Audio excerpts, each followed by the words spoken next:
Fala galera, eu sou o Fabiano Bandeira e aqui no meu canal muito Botafogo de futebol e regatas. O Glorioso venceu e venceu bem o Remo ontem por 3-0 no estádio Raulino de Oliveira em Volta Redonda pela terceira rodada da Série B do Campeonato Brasileiro. Vou falar sobre isto e também falo neste vídeo a respeito da dívida de William Arão com o Botafogo. O juiz estabeleceu um prazo para pagamento e o jogador, hoje num rival do Glorioso, tem que pagar porque senão alguma coisa pode acontecer e é sobre isto que vou falar também. Se você está ligado aqui no canal, eu já deixo a dica. Fique cada vez mais ligado porque nesta semana teremos muitos conteúdos interessantes e sempre aqui no canal já falamos bastante a respeito do Botafogo com muito profissionalismo e muito amor por essa camisa maravilhosa. Antes de entrarmos nos temas do vídeo, peço para que você se inscreva no canal Fabiano Bandeira. Tem um botão embaixo do vídeo, inscrever-se. É só clicar e passar a fazer parte dessa família maravilhosa que torce para o fogão e acompanha o canal Fabiano Bandeira diariamente. É simples, rápido, grátis e fácil. Se você já é inscrito, traga novos inscritos aqui para o canal. Temos a próxima meta, passar dos 25 mil, depois vamos muito além, porque o Glorioso é gigante. Deixe o like. Isto é fundamental para o crescimento do canal e também é muito simples. Ative o sininho para que você receba as notificações de todos os vídeos e todas as lives aqui do canal Fabiano Bandeira e seja membro por um valor baixíssimo. Clique aí em Seja Membro embaixo do vídeo e conheça os benefícios. Pois é, galera, antes de falarmos a respeito da boa vitória de ontem do Botafogo sobre o Remo, preciso falar a respeito de William Arão, jogador que hoje atua pelo Flamengo e deve cerca de 4.800.000 reais ao Botafogo por conta de uma saída polêmica do clube lá no fim de 2015. Recentemente, o juiz determinou que o William Arão tinha 15 dias corridos, segundo matéria do Matheus Mandi, no canal dele no YouTube e também, segundo que ele colocou no Twitter. Matheus Mandi é um grande jornalista, um grande botafoguense. Então, isso foi estabelecido na sexta-feira, 28 de maio. O prazo de dias corridos terminava no sábado, 12 de junho. Talvez o pagamento não possa ser feito num dia não útil, porque aí tem as questões burocráticas. Domingo foi ontem, dia 13, e hoje, 14 de junho, estamos na segunda-feira. Com dias corridos, o William Arão tem até hoje para pagar cerca de 4.800.000 reais ao Botafogo. Se fossem dias úteis, o William Arão teria até a próxima sexta-feira, dia 17 de junho, para pagar o fogão. Mas reitero, são dias corridos, segundo o querido Matheus Mandi. O William Arão faz o Pix. Lembrando também que o Botafogo tem um acordo com o ex-treinador do clube, Oswaldo de Oliveira, para que desse dinheiro saia um montante de 800.000 reais para o ex-técnico do Fogão. Então o Botafogo deve receber do William Arão 4.800.000 reais, repassar 800.000 ao Oswaldo de Oliveira e ficar com cerca de 4 milhões nos cofres. Fabiano, mas se o William Arão não pagar hoje? Segundo informações, se o William Arão não pagar ao Glorioso, ele pode ter bens penhorados. Sabe aquilo que o Botafogo sofre de vez em quando? Então, o William Arão pode sofrer da mesma maneira. A justiça pode estabelecer, sim, que haja penhoras em bens do jogador para que o Botafogo tenha o que é devido do atleta que saiu daqui lá no fim de 2015. Vamos aguardar, então, as cenas dos próximos capítulos. Galera, agora vamos falar a respeito da boa vitória de ontem do Botafogo sobre o Remo. Lembrando que durante a semana, em vídeos e também lives, vou falar aqui taticamente com mais calma, detalhadamente, mostrando em imagens algumas situações importantes que vêm acontecendo, algumas situações que já vêm se tornando constantes para o lado bom no jogo do Botafogo. Claro que também vamos ver falhas, porque o Botafogo ainda não joga um futebol perfeito, está muito longe disso, e entender características importantes de atletas que chegaram ao Glorioso recentemente. Mas falando sobre os 3-0 de ontem, o Botafogo entrou em campo com o goleiro Douglas Borges, o Varley na lateral direita, Canu na zaga central, Gilvan na quarta zaga e o PV na lateral esquerda. No meio-campo, tivemos a surpresa do Guilherme Santos, atuando ao lado do Oyama como volante, e também o Marco Antônio atuou como uma espécie de meia central.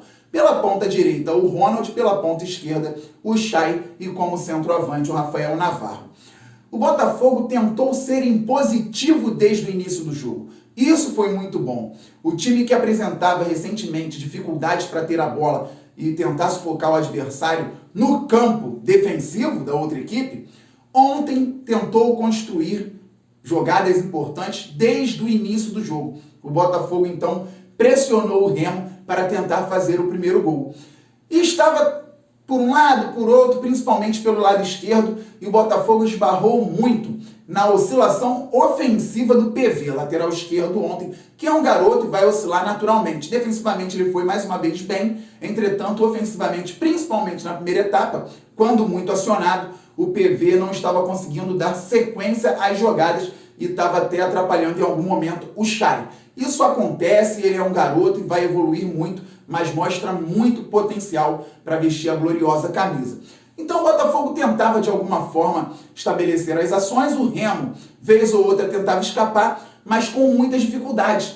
O Remo, como eu disse, chegou à Volta Redonda desgastado. É um time que jogou um primeiro jogo de terceira fase de Copa do Brasil contra o Galo, lá no Pará. Na semana seguinte, na última quinta-feira, veio para Belo Horizonte atuar pela segunda partida também da mesma fase contra o Galo, um jogo muito desgastante, com derrota por 2-1. E então o Remo veio para o estado do Rio de Janeiro e não jogou na capital, foi para o interior, para a Volta Redonda, mais desgaste. O Botafogo tinha que se aproveitar disso, até porque a equipe paraense gosta de fazer muitas vezes um jogo mais ofensivo e também uma marcação mais alta, e não conseguiu fazer isso ontem com o Botafogo. Pelo contrário, o Botafogo que conseguiu fazer uma marcação de bloco médio a alto e, com isso, o primeiro gol foi originado. Como? O Remo tentava sair jogando, o lateral já estava indo, e aí o PV deu um bote, a bola já sobrou para o Oyama, que estava muito bem posicionado, e ele fez um lançamento que fez com que o Navarro desse aquela raspadinha marota para o Chay fazer a ultrapassagem às costas da defesa adversária pelo lado esquerdo. O Chay conduziu muito bem e finalizou melhor ainda, abrindo o placar para o Glorioso. Fruto de uma marcação pressão média. Começou na pressão média, na verdade, e foi para um bloco um pouco mais alto. Eu vou falar sobre esse gol e sobre outras características do jogo em outro momento, analisando uma parte tática de forma mais detalhada. Agora eu estou fazendo uma análise mais abrangente. Aí o Botafogo apresentou o velho problema. O time não conseguiu manter a posse, não conseguiu controlar as ações da partida e deixou o jogo muito solto. O Remo começou a incomodar, começou a trabalhar a bola no campo ofensivo do Botafogo. O Renan Gorni, cria da casa aqui do Fogão, foi o jogador do ataque do Remo que deu mais trabalho. O Felipe G2, meia de qualidade da equipe paraense, também tentou buscar algumas ações ofensivas e o Botafogo no primeiro tempo teve que se segurar com 1-0. Não houve tantas chances assim do Remo. Uma finalização de fora da área com uma defesa do Douglas Borges, aí ele rebateu, o Gorni impedido fez o gol, que foi prontamente anulado. Teve também um cabeceio do Gorni para fora, mas ele estava sozinho, e o Botafogo tem que observar essa questão no setor defensivo, porque nem sempre consegue controlar a partida. Felizmente acabou o primeiro tempo. Na segunda etapa o Botafogo voltou ok, voltou com postura de time grande, com postura de um time que sabe o que quer. E trabalhou muito bem na parte ofensiva do campo, não teve tantas dificuldades na parte defensiva. E fez mais um gol em transição, em contra-ataque, explorando o ponta Ronald, no melhor que ele tem, velocidade. Ele colocou também a qualidade para jogo. O Rafael Navarro começa a jogada lá atrás, dando um toque de cabeça para o Marco Antônio, que dá um passe muito bom em velocidade para o Ronald, que conduz, puxa de letra para dentro e acha o Rafael Navarro frente a frente ao goleiro, que teve muita categoria, o atacante alvinegro, para finalizar com a perna direita. Tranquilidade, frio garoto, muito jovem ainda, gostei bastante deste gol. Lembrando que o Varley também passava como opção pelo lado direito para o Ronald, e isso facilitou o trabalho do jogador para que encontrasse o Rafael Navarro. Ali o Botafogo controlava tranquilamente a partida e pouco depois, já com as entradas de Pedro Castro e Diego Gonçalves, o Botafogo conseguiu fazer mais um belo gol. Houve uma nova transição, O Marco Antônio foi encontrado pelo Rafael Navarro lá no lado esquerdo, e quando o Marco Antônio pega a bola, ele aguarda um pouquinho, o Diego Gonçalves, que é ponta esquerda, passa dando opção, isso mexe com a defesa adversária. O Marco Antônio corta e rola no espaço vazio já trabalhado para que o Pedro Castro pudesse dominar e finalizar. E aí ele fez com maestria um gol no cantinho direito do goleiro do Remo para sacramentar a boa vitória do Fogão por 3-0. Então tivemos jogada com a marcação-pressão, tivemos um gol por ali, tivemos um gol em transição trabalhando pelo lado direito, buscando o lado esquerdo para achar o Navarro, tivemos um gol sendo originado em transição também, trabalhado pelo lado esquerdo e vindo para dentro para a bola chegar à frente da área para o Pedro Castro finalizar, e assim saiu a boa vitória. Eu perguntei ao técnico Marcelo Chamusca na coletiva, e vou trazer depois para vocês, a respeito da influência do centro de treinamento, porque o Botafogo não treinou muito no Newton Santos na última semana. Treinou no centro de treinamento do sindicato aqui do Rio de Janeiro, treinou também no Clube da Aeronáutica. Isso pode ter feito a diferença. Depois eu trago para vocês a resposta do Marcelo Chamusca. Gostei do time em grande parte do tempo. O Botafogo ainda tem que melhorar bastante, até porque vai ser uma semana delicada. Temos um jogo quinta-feira às 19 horas em Londrina, no sul do país, contra o Londrina, que empatou ontem com o Coritiba em Curitiba por 1-1.